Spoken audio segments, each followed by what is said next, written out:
Quick editor's note. It's ya boy!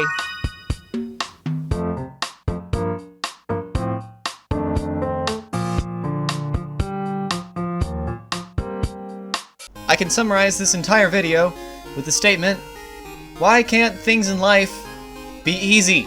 Ahoy there! Welcome to my humble abode. Grab a coffee or tea and come sit next to my kotatsu, because holy freaking cow have I got a thing to tell you guys today. So I have a tendency in my life to overcomplicate problems. Not by a little bit, but by a lot. And I hope that by the end of this video, you will come to understand what I mean by that. So, have you ever heard of Anpanman? It's a Japanese children's franchise, not dissimilar from Thomas the Tank Engine, except instead of having trains, you have an Anpan superhero guy with a wide cast of edible friends, and they fight a bacteria. It's very good. I've been wanting to watch the show for some time, not only because I believe that it would help me with my Japanese listening comprehension, but because it's very near and dear to a lot of children in Japan and have been for a long time. So I thought it would give me an in on the culture in some ways. The creator, Yanase Takashi, created it back in 1973 and was the frontman for it until 2013 when he died at age 94. He was a very old man. And a television show, Soreike Anpanman, has been on the air since 1988 as a very catchy theme song, which I will not play for you, because once you hear it, it will get stuck in your head. I lied. It's been the background music to this video for the whole time, but I'd like you to hear a higher quality version of it so you can understand why it's stuck in my head.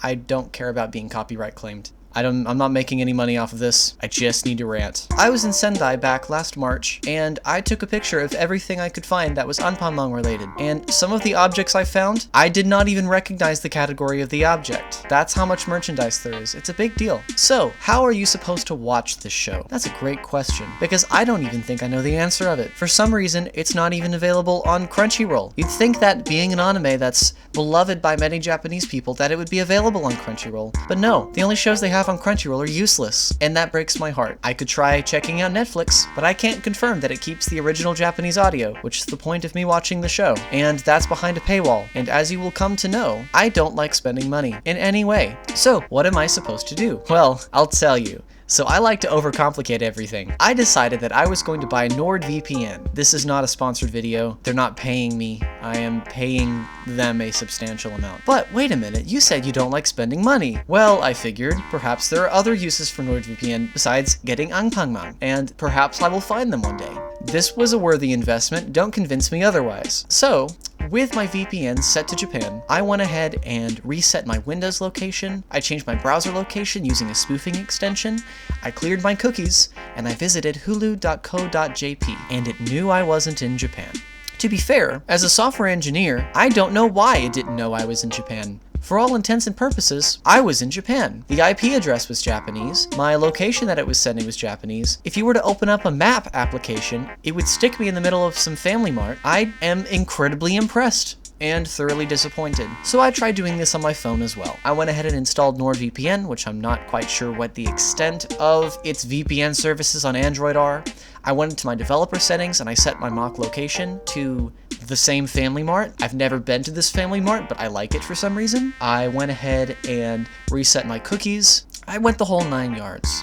I opened up my map application, and it said everything I expected it to say. On both the computer and of the phone, my language and region are set to Japanese. I literally cannot think of a single reason off the top of my head, I'm probably missing something, as to how hulu.co.jp would know that I was not in Japan, and yet it continued to block me. Not only did it continue to block me, but right underneath the logo was Anpanman's face, smiling at me, taunting me. It was very embarrassing and frustrating. Now, there was another piece of media I was interested in acquiring, and these next sort of steps apply to Anpanman as well.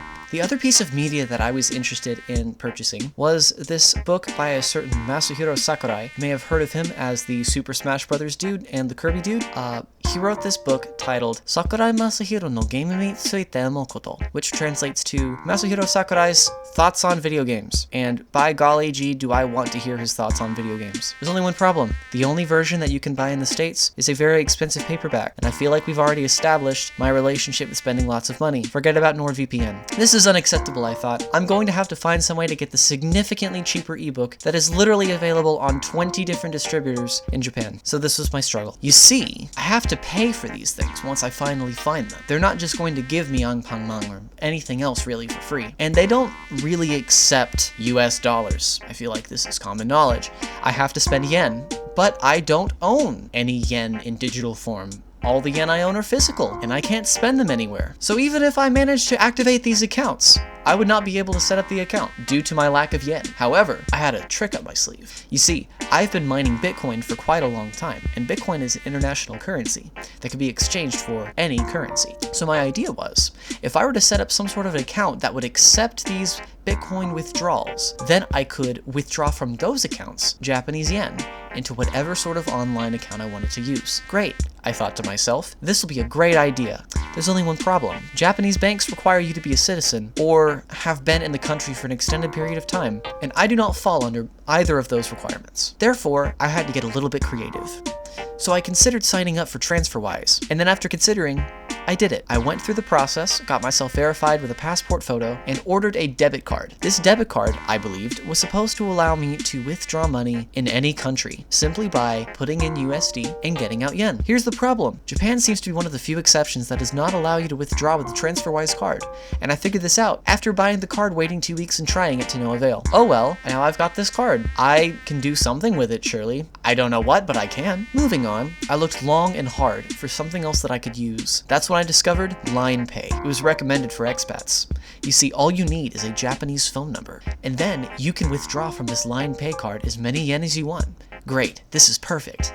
Now all I need to do is get a Japanese phone number. Those are really freaking expensive. So I decided I'm not going to do that. What I'm going to do instead is use a virtual phone number. I found a service called Avoxy, and I considered signing up for them. Avoxy is a service that maps a Japanese phone number to your own, so that they can call you and you can call them as if you are in Japan. Perfect, I thought. It's cheap, I have a Line account, I'll sign up to activate my Line Pay account, everything will be hunky-dory, this will be great. Only one problem. Apparently they're only contracted to work with businesses, and upon signing up for my account, I got a phone call within 5 minutes asking me for more information about my business, and I told them the truth, and they promptly deactivated my account. Oh well, I thought. You know what? Screw it. I'm gonna pirate this. But there's only one problem. I don't even know where to pirate it. I tried Googling, and I got taken to some of those sites that pretend to have what you're looking for, and then try to trap you in some kind of paywall. I mean, I've seen these a million times. I'm a college student. Don't ask me why I know about these things. But it's very frustrating. Anyway, I guess that's all for now. I'm just gonna have to stick to these Doraemon books, and I guess I will just suffer and die, and that will be my life. Or I can just watch the Anpanman theme song on YouTube. Whatever is best. Honestly, I don't know which one is worse. Goodbye, folks.